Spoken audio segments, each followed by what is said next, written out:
चलिए इस वीडियो में आप लोगों के लिए जो इम्पोर्टेंट रिवर्स हैं अफ्रीका महाद्वीप की इम्पोर्टेंट रिवर्स के बारे में आपको जानकारी दे दी जा रही है। तो रिवर्स जानने से पहले जो बाहर के जलीय भाग हैं पहले उनको जान लीजिएगा, क्योंकि किसी नदी का उद्गम किसी ऊंचे क्षेत्र से होगा, पर्वत से या पठारी क्षेत्र से हो सकता है, और मैदानी क्षेत्र में या पर्वतीय पठारी क्षेत्र में बहती हुई एट लास्ट में वो किसी सागर, समुद्र या किसी खाड़ी में जाकर के गिरेगी। तो पहले फर्स्ट राउंड में आपको आउटर लोकेशन, चूँकि पहले फर्स्ट वीडियो में आपको दिखा दी गई होगी, लेकिन फिर भी यहाँ पर जान लीजिएगा। ये वाला जो क्षेत्र है, जो जलीय भाग है, ये जलीय भाग है अटलांटिक ओशियन है, अटलांटिक महासागर है, अटलांटिक ओशियन है। जो ऊपर वाला जो क्षेत्र है, जो ऊपर वाला क्षेत्र था वो भूमध्य सागर वाला क्षेत्र था। ये भूमध्य सागर वाला क्षेत्र है, ये भूमध्य सागर वाला क्षेत्र है। ठीक है, ये वाला जो क्षेत्र है अटलांटिक महासागर का ही भाग है, जिसका नाम है गिनी की खाड़ी वाला क्षेत्र है। ये गिनी की खाड़ी वाला क्षेत्र है। यहाँ पर आएंगे तो ये चूँकि ये हिंद महासागर है, हिंद ओशियन है, हिंद महासागर का जो भाग है ये मोजाम्बिक चैनल है, मोजाम्बिक ये चैनल है, ये मोजाम्बिक चैनल है, हिंद महासागर का ही भाग है। ये वाला जो क्षेत्र है वो रेड सी वाला क्षेत्र है, लाल सागर वाला क्षेत्र है। तो इसका मतलब ये है कि किसी नदी का उद्गम ऊंचे पर्वतीय क्षेत्र से, पठारी क्षेत्र से होगा। नदी बहती हुई किसी सागर, समुद्र या खाड़ी में जाकर के अपना मुहाना बनाएगी। तो फर्स्ट राउंड में आपको मुहाने के बारे में, यानी कि मुहाना जहाँ नदी बनाएगी, जिस सागर, समुद्र या किसी खाड़ी में जाकर के मुहाना बनाएगी, तो ये जो लोकेशन आपको दिखा दी गई है ये लोकेशन है। अब फर्स्ट राउंड में आइएगा तो नीचे से जो प्रमुख नदियाँ हैं उनके बारे में जानकारी आपको दे रहे हैं। ये वाला जो क्षेत्र है ये हाई बेल्ट वाला क्षेत्र आया था। इस हाई बेल्ट से एक नदी का उद्गम होता है, वाल नाम की नदी, और ये वाल नाम की नदी ऐसे ऐसे बहती हुई और यहाँ जाकर के जो अटलांटिक महासागर वाला भाग है यहाँ जाकर के गिर जाती है। इसकी एक सहायक नदी है जो ट्रांसवाल वाला उच्च जो पर्वतीय जो ट्रांसवाल की जो उच्च भूमि वाला क्षेत्र है। तो ये जो चूँकि पूरी नदी का नाम है, ये नदी है ऑरेंज नाम की एक नदी है, ऑरेंज नदी है। नदी का नाम देखिएगा ऑरेंज, ये ऑरेंज नाम की एक नदी है, ऑरेंज नाम की एक नदी है। उद्गम जो होता है, जो उच्च जो हाई बेल्ट वाला जो क्षेत्र है, यहाँ से जो उद्गम होता है वो वाल के नाम से उद्गम होता है, वाल नदी के नाम से उद्गम होता है। पश्चिम की ओर नदी बहती है, इसमें आकर के एक नदी मिलती है, इसका नाम है मोलोपो। ये मोलोपो नाम की एक नदी है। ठीक है, तो वाल नाम की नदी के नाम से उद्गम होता है, मोलोपो इसकी एक सहायक नदी है। ऑरेंज नदी है, ऑरेंज नदी ऐसे पश्चिमी क्षेत्र में बहती हुई अटलांटिक महासागर में गिर जाती है। ये जो नदी है इस क्षेत्र से आकर के एक नदी और मिलती है, छोटी सी नदी है, एक फिश नाम की नदी इसमें आकर के मिलती है। कौन सी है? फिश नाम की एक नदी आकर के इसमें मिलती है, यानी कि ये ऑरेंज नाम की नदी है। चूँकि जो ऑरेंज नाम की नदी है, यह नदी, इस नदी की विशेषताएं आपको जाननी है। तो ये जो ऑरेंज नाम की नदी है इसकी जो मुख्य विशेषताएं हैं, इस नदी पर एक जलप्रपात है। जलप्रपात का नाम देखिएगा अगरा बीच नाम का एक जलप्रपात है, अगरा बीच नाम का एक जलप्रपात है, यानी कि इस नदी पर यहाँ पर जो जलप्रपात अवस्थित है, यहाँ पर एक अगरा बीच नाम का एक जलप्रपात है। तो अगरा बीच जलप्रपात का संबंध किस नदी से हो गया है? ऑरेंज नाम की नदी से हो गया है। और ये जो नदी है, इस नदी पर चूँकि जो लास्ट वाला क्षेत्र है ये नौवहन का कार्य भी इस नदी पर होता है। और चूँकि जो ये नदी है, इस नदी जो मुख्य जो विशेषता है, यह नदी चूँकि नीचे वाला क्षेत्र दक्षिण अफ्रीका वाला क्षेत्र है, ऊपर वाला क्षेत्र है वो नामीबिया वाला क्षेत्र है। तो यानी कि यह नदी नामीबिया और साउथ अफ्रीका जो देश है उसके बीच में ये प्राकृतिक या राजनीतिक सीमा बनाती है। तो ऑरेंज नदी जो दक्षिण अफ्रीका देश है और नामीबिया देश है, दोनों देशों के बीच में प्राकृतिक या राजनीतिक सीमा बनाती है। फिश और मोलोपो इसकी सहायक नदियां हैं। अग्रावीच नाम का एक जलप्रपात अवस्थित है। तो ये ऑरेंज नाम की नदी हो गई है। ठीक है, अग्रावीच जलप्रपात इस पर्वत है। नौवहन का कार्य इसमें होता है। नामीबिया और साउथ अफ्रीका जो देश है इसके बीच में प्राकृतिक या राजनीतिक सीमा बनाती है। ठीक है, तो नदी का नाम क्या हो गया है? ऑरेंज नाम की नदी है। अब ऑरेंज नाम की नदी के बाद अब आइएगा जो इम्पोर्टेंट नदी है, ज़्यादा क्वेश्चन कंपटीशन में इसी नदी से बनते हैं। तो इस क्षेत्र में चूंकि ये ड्रैकन्स वर्ग पर्वतीय क्षेत्र होगा और जो ड्रैकन्स वर्ग पर्वतीय क्षेत्र है यहाँ से नदी का उद्गम होता है और ऐसे ऐसे नदी बहती है और ऐसे जाकर के यहाँ पर गिर जाती है। ये प्रमुख नदी है। ठीक है, नदी का नाम है लिम्पोपो नाम की नदी है। कौन सी है? लिम्पोपो। ये लिम्पोपो नाम की एक नदी है। लिम्पोपो नाम की नदी है। चूँकि यह नदी ड्रैकन्स वर्ग जो पर्वतीय क्षेत्र है इसके उत्तरी भाग से इसका उद्गम होता है। ठीक है, दक्षिण अफ्रीका और जाम्बिया और बोत्सवाना इन देशों में बहती हुई और जो मापुतो की खाड़ी है, डेलागुआ की खाड़ी है, वहाँ पर ये नदी जाकर के गिर जाती है। और चूँकि मुख्य विशेषता क्या है? मुख्य विशेषता ये है कि यहाँ से होकर के गई है कौन सी रेखा? मकर रेखा होकर के गई है। यह मकर रेखा को 2 बार काटती है और यही इसकी मुख्य विशेषता है। ऐसी कौन सी नदी है जो मकर रेखा को 2 बार काटती है? तो लिम्पोपो नाम की नदी है जो मकर रेखा को 2 बार काटती है। और यह जो नदी है, यह नदी चूँकि 3 देशों के बीच में सीमा रेखा बनाती है। एक तो जो साउथ अफ्रीका है, साउथ अफ्रीका और जो साउथ अफ्रीका और बोत्सवाना। ठीक है, साउथ अफ्रीका और बोत्सवाना के बीच में सीमा रेखा बनाती है। यह नदी साउथ अफ्रीका और जो तंजानिया जो मोजाम्बिक नाम का देश है इसके बीच में सीमा जो कि मोजाम्बिक की जिम्बाब्वे नाम का एक देश है उसके बीच में ये सीमा रेखा बनाती है। तो 2 देशों के बीच में साउथ अफ्रीका और बोत्सवाना के बीच और जो जिम्बाब्वे और साउथ अफ्रीका के बीच में प्राकृतिक या राजनीतिक सीमा बनाती है। लिम्पोपो नाम की नदी है। ठीक है, मकर रेखा को 2 बार काटती है। मापुतो या डेलागुआ की खाड़ी में यह नदी अपना मुहाना बनाती है। ठीक है, तो ये लिम्पोपो नाम की एक नदी हो गई है। मुख्य विशेषता दक्षिण अफ्रीका, बोत्सवाना और दक्षिण अफ्रीका और जिम्बाब्वे के बीच में प्राकृतिक या राजनीतिक सीमा बनाती है और मकर रेखा को 2 बार काटती है। ठीक है, तो यह नदी प्रश्न ज़्यादा मकर रेखा को कौन सी नदी 2 बार काटती है? तो लिम्पोपो नाम की नदी है। ठीक है, इसके बाद इस क्षेत्र में आइएगा तो इस क्षेत्र में एक छोटी सी ऐसे नदी है, ऐसे करके एक छोटी सी नदी है और ये जो नदी है कोनैनी नाम की एक नदी है। कोनैनी नाम की एक नदी है। कोनैनी नाम की एक छोटी सी नदी है जो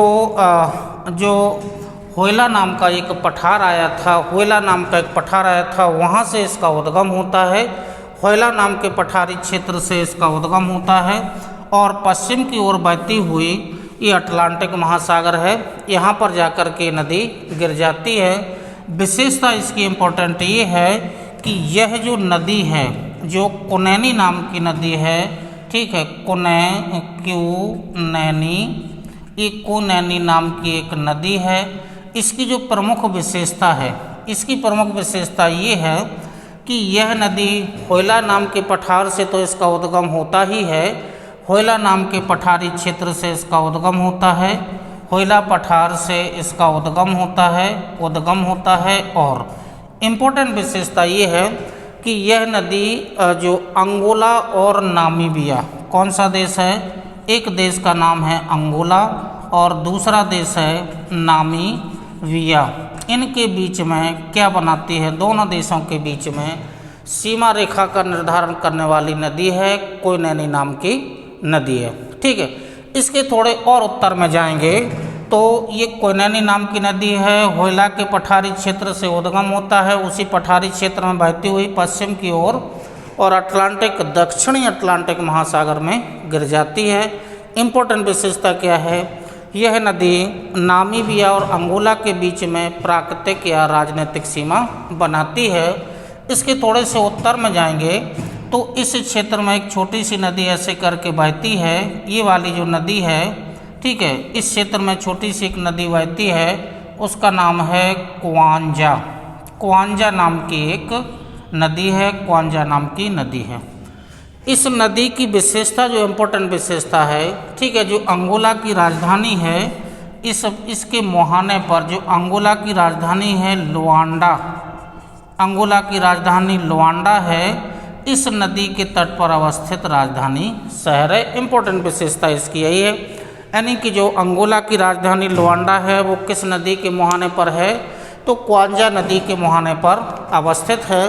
तो इस क्षेत्र में आएगा 3 प्रमुख नदियां मिली। ऑरेंज नदी, ठीक है, जो नामीबिया और दक्षिण अफ्रीका के बीच में सीमा रेखा बना रही है। ये कोयनेनी नाम की नदी है जो अंगोला और नामीबिया के बीच में सीमा रेखा बना ली है। और उसके बाद आइएगा, ये चूँकि जो अंगोला नाम के देश में ही मुख्य रूप से ये नदी बहती है और जो बाई का पठार आया होगा, ठीक है, इस नदी का उद्गम कहाँ से होता है? बाई प्लेटू से इसका उद्गम होता है। मुख्य विशेषता ये है, क्वांजा नदी के मुहाने पर अंगोला की राजधानी लुआंडा अवस्थित है। ठीक है, तो इस क्षेत्र में गिरने वाली ये नदियाँ हो गई हैं।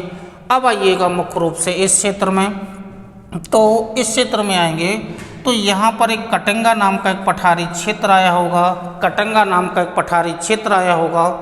यहाँ से जो नदी निकलती है, ठीक है, इस क्षेत्र से नदी निकलती है, जैम्बेजी नाम की नदी है। पहले दक्षिण की ओर बहती है, फिर ऐसे जा कर के, ठीक है, और पूर्व की ओर बहती हुई मोजाम्बिक चैनल में गिर जाती है। नदी का नाम है जैम्बेजी। कौन सी नदी है? जैम्बेजी नाम की नदी है, इम्पोर्टेंट नदी है, जैम्बेजी नाम की एक नदी है। ठीक है, तो चूँकि जैम्बेजी नदी का उद्गम कटंगा पठार से होता है, प्रारंभ में दक्षिण की ओर बहती है, फिर उसके बाद पूर्व की ओर बहती हुई मोजाम्बिक चैनल में गिर जाती है।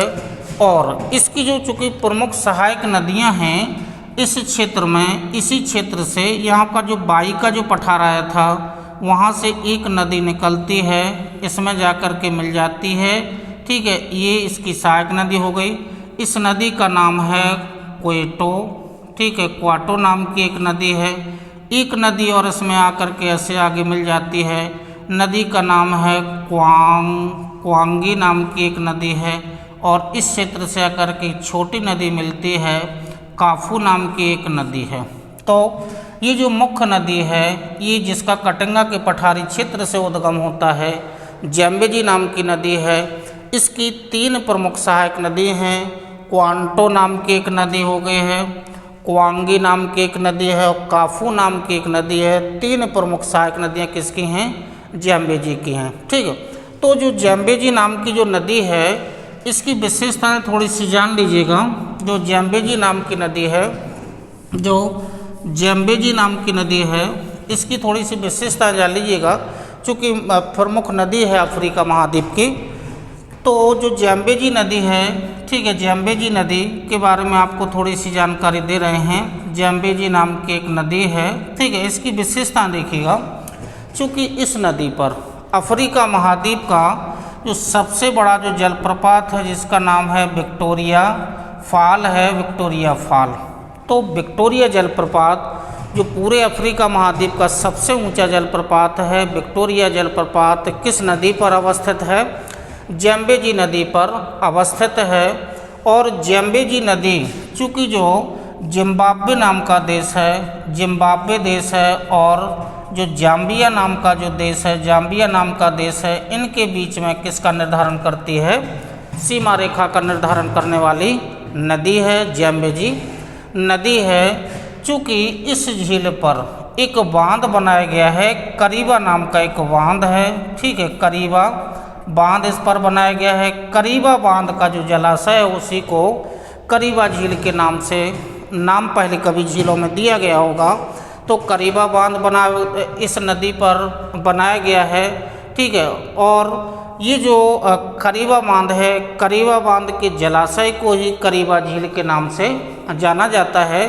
और जो यह नदी है, चूँकि इस नदी का जो अपवाह क्षेत्र है, चूँकि इसका अपवाह क्षेत्र जो नीचे वाला है, यानी कि मकर रेखा के उत्तर वाला जो क्षेत्र है और विषुवत रेखा जो क्षेत्र है, विषुवत रेखा और मकर रेखा के बीच में इस नदी का अपवाह क्षेत्र है। तो ज़ैम्बेजी नाम की एक नदी है जिस पर विक्टोरिया जलप्रपात अवस्थित है, जिम्बाब्वे और जाम्बिया के बीच में प्राकृतिक राजनीतिक सीमा बनाती है। इस नदी पर करीबा बांध बनाया गया है और यह नदी के पास में चूँकि एक शहर है, लिविंगस्टोन नाम का एक शहर है, लिविंगस्टोन नाम का एक शहर है, ठीक है। तो इस नदी के समीप लिविंगस्टोन एक शहर अवस्थित है। तो ये जो विशेषताएं आपको दिख रही हैं किसकी हैं? ज़ैम्बेजी नदी की हैं। और जो ज़ैम्बेजी नदी का जो अपवाह क्षेत्र है, विषुवत रेखा और मकर रेखा के बीच में इसका अपवाह क्षेत्र है। तो ये विशेषताएं ज़ैम्बेजी नदी की हैं। अब ज़ैम्बेजी नदी चूँकि हिंद महासागर का भाग जो मोजाम्बिक चैनल होता है, यहाँ पर जा कर के ये गिरती है, ठीक है। थोड़े से उत्तर में और जाएंगे, ज़ैम्बेजी नदी का जहाँ मुहाना है उसके थोड़े से उत्तर में जाएंगे तो एक नदी इसी क्षेत्र में ऐसे करके बहती है, ठीक है। नदी का नाम है एक, चूँकि छोटी सी नदी है, रोबुमा नाम की एक नदी है, रोबुमा नाम की एक नदी है, छोटी सी नदी है। चूँकि इस नदी की विशेषताएं, ये जो मलावी झील है, मलावी झील के दक्षिणी भाग से इसका उद्गम होता है, ठीक है। तो रोबुमा झील का उद्गम मलावी या न्यासा झील के दक्षिणी भाग से इसका उद्गम होता है। और ये मुख्य रूप से चूँकि जो बॉर्डर बनाती है, बॉर्डर वाली विशेषता ही ज़्यादा इम्पोर्टेंट है। जो रोबुमा नाम की जो झील है, चूँकि दो देश हैं जो तंजानिया और मोजाम्बिक, चूँकि तंजानिया और मोजाम्बिक, इन दो देशों के बीच में ये सीमा रेखा बनाती है, यही विशेषता ज़्यादा इम्पोर्टेंट है। तो तंजानिया और मोजाम्बिक देश के बीच में सीमा रेखा का निर्धारण करने वाली नदी का नाम है रोबुमा नाम की नदी है। थोड़े से रोबुमा के और उत्तर में जाएंगे जहाँ पर तंजानिया देश, जो तंजानिया देश ही है मुख्य रूप से, इस क्षेत्र में जाएंगे तो एक नदी और मिलेगी, छोटी सी नदी है, रिफ्यूजी नाम की एक नदी है, रिफ्यूजी नाम की एक नदी है, रिफ्यूजी नाम की एक नदी है।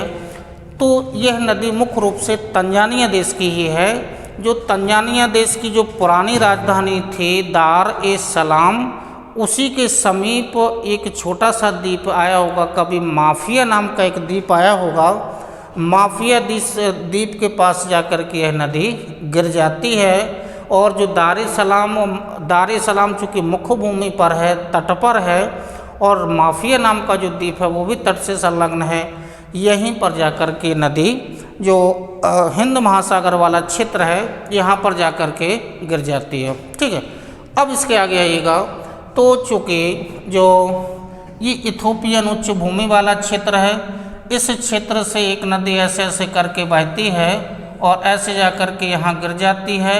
नदी का नाम है सैवेली नाम की एक नदी है, सैवेली नाम की एक नदी है, सैवेली, इस सैवेली नाम की एक नदी होगी। इसकी सहायक एक नदी और है जिसका नाम है जुबा। तो ऐसे करके ये जुबा नदी इसमें जा कर के मिल जाती है। जो दूसरी नदी है वो जुबा नाम की एक नदी है, ये जुबा नाम की नदी है, ठीक है। तो चूँकि इथोपियन उच्च भूमि वाला क्षेत्र है, इथोपियन भूमि से दोनों नदियाँ निकलती हैं, सैवेली नदी का उद्गम होता है, जुबा नदी का उद्गम होता है। दोनों नदियाँ आगे जा कर के संगम बनाती हैं और आगे जा कर के हिंद महासागर वाला जो क्षेत्र है यहाँ जा कर के दोनों नदियाँ गिर जाती हैं। मुख्य विशेषता ये है कि इस नदी के तट पर, ठीक है, जो सैवेली नाम की नदी है, इस नदी के तट पर चूँकि जो मुख्य राजधानी सोमालिया की जो राजधानी है, ठीक है, मोगादिशु, ये मोगादिशु जो राजधानी शहर है, जो कि सोमालिया की राजधानी मोगादिशु है, मोगादिशु राजधानी तट पर है, इसी नदी के तट पर अवस्थित राजधानी शहर है, सैवेली नदी के तट पर है। अब थोड़ा सा और आगे बढ़ेंगे। छोटी सी नदी है, चूँकि सोमालिया देश में ही बहती है, छोटी सी नदी है, यहाँ पर एक छोटी सी नदी ऐसे बहती है। नदी चूँकि छोटी है, विशेषता ज़्यादा इम्पोर्टेंट नहीं है। नदी का नाम है नौगल, नाम की एक नदी है, नौगल नाम की रिवर है, छोटी सी है, मुख्य रूप से सोमालिया देश की ही नदी है, ठीक है। तो जो हिंद महासागर में गिरने वाली नदियां हैं, इनकी विशेषताएं कौन कौन सी प्रमुख नदी हैं, इस डायग्राम में यहाँ तक आपको जानकारी दे दी गई है। अब थोड़ा सा इस क्षेत्र में आइएगा। तो इस क्षेत्र में ये वाला जो क्षेत्र है, यहाँ से जो नदी का उद्गम होता है, यहाँ से एक नदी ऐसे करके निकलती है, जोबिला के नाम से निकलती है, आगे इस क्षेत्र में बहती हुई ऐसे जा कर के जो गिनी की खाड़ी वाला क्षेत्र है, यहाँ जा कर के नदी गिरती है। और जो नदी का नाम है वो नाइजर नाम की एक नदी है। कौन सी है? नाइजर नाम की नदी है। इस नदी को तेल नदी के नाम से भी जाना जाता है, चूँकि इम्पोर्टेंट नदी है, ऑयल रिवर के नाम से इसे जाना जाता है। तो जुबा के नाम से इसका उद्गम होता है। प्रारंभ में उत्तर की ओर बहती है, फिर पूर्व की ओर, और फिर एट लास्ट में दक्षिण की ओर बहती हुई गिनी की खाड़ी में गिर जाती है। ये जो नदी है, इस नदी के जो चूँकि कुछ क्षेत्र का सहारा मरुस्थल से होकर के बह रही है, और इसकी एक जो प्रमुख सहायक नदी है, उस नदी का नाम है, इस क्षेत्र से आती है ऐसे करके, चूँकि बैनू नाम की एक नदी है, बैनू, ठीक है, बैनू नाम की किसकी सहायक नदी है? ये नाइजर की सहायक नदी बैनू है। अब चूँकि जो मुख्य विशेषता ये है कि इस नदी से जो परिवहन होता है, आयात होता है, जो पाम ऑयल का निर्यात होता है या आयात परिवहन होता है, तो इसको ऑयल रिवर के नाम से जाना जाता है। इसके साथ साथ में ये भी है कि इस नदी के मुहाने पर चूँकि डेल्टा बनाती है, तो मुहाने पर अब चूँकि प्रमुख शहरों को जानना है, तो जो यहाँ पर एक बमाको नाम की एक राजधानी है, ठीक है, बमाको नाम की एक राजधानी शहर है। यहाँ पर आएंगे तो एक नियामे नाम का एक शहर है, ठीक है, नियामे नाम का एक शहर है, दोनों राजधानी शहर हैं। और मुहाने पर जाएंगे तो पोर्ट जो पोर्ट हरकट नाम का एक शहर है, हरकट नाम का एक शहर है, इस नदी के मुहाने पर डेल्टा क्षेत्र में अवस्थित है। चूँकि पोर्ट हरकट जो शहर है या बंदरगाह शहर है, वो नाइजीरिया देश का प्रमुख बंदरगाह है। इसे तेल बंदरगाह के नाम से भी इसे जाना जाता है। तो इस नदी की जो मुख्य विशेषता हैं, वो विशेषता ये हैं कि इस नदी के तट पर या मुहाने पर 3 प्रमुख शहर हैं, बमाको, नियामे और पोर्ट हरकट। इसकी मुख्य सहायक नदी बैनू है, और इसे किस नाम से जाना जाता है? इसे ऑयल रिवर के नाम से जाना जाता है, ऑयल रिवर के नाम से इसे जाना जाता है। तो तेल नदी इसकी मुख्य विशेषता है, इसे तेल नदी के नाम से जाना जाता है। तो ये जो प्रमुख नदी है, जो कुछ सहारा के मरुस्थल से बहती हुई और गिनी की खाड़ी में गिर जाती है। तो चूँकि विशेषताएँ तो स्पष्ट दिख रही होंगी, तेल नदी के नाम से जाना जाता है, और जो भी है वो आपको दिख रहा है। अब उसके बाद आइएगा, इस क्षेत्र में आइएगा, ये जो पश्चिमी क्षेत्र है, यहाँ से जाकर के ऐसे करके एक नदी बहती है। नदी का नाम है गैम्बिया नाम की एक नदी है, गैम्बिया, ठीक है, गैम्बिया नाम का एक देश भी है, गैम्बिया नाम की एक नदी भी है, एक गैम्बिया नाम की नदी है, ठीक है। तो जो गैम्बिया नाम की जो नदी है, ये मुख्य नदी है, गैम्बिया देश की ये मुख्य नदी है, ठीक है। इस नदी के मुहाने पर एक जो शहर अवस्थित है, बांजुल नाम का एक शहर है, बांजुल नाम का एक शहर अवस्थित है, बांजुल नाम का एक शहर है, और यही ज़्यादा इम्पोर्टेंट है। तो मुहाने पर अवस्थित एक शहर है, राजधानी शहर है। ठीक है, तो गैम्बिया देश की ये मुख्य नदी है, राजधानी शहर बांजुल अवस्थित है। ठीक है, इसके थोड़े से उत्तर में और आइएगा, एक मुख्य नदी और मिलेगी, और ये जो नदी है ऐसे करके ऐसे बहती है। नदी का नाम है सेनेगल। ये नदी है सेनेगल नाम की एक नदी है। चूँकि ये फुटाजालन नाम का एक पर्वत पहले कभी आया होगा, तो फुटाजालन नाम के पर्वत से इसका उद्गम होता है उत्तर की ओर, फिर लास्ट में पश्चिम की ओर बहती हुई, और ये जो उत्तरी अटलांटिक वाला क्षेत्र यहाँ जाकर के गिर जाती है।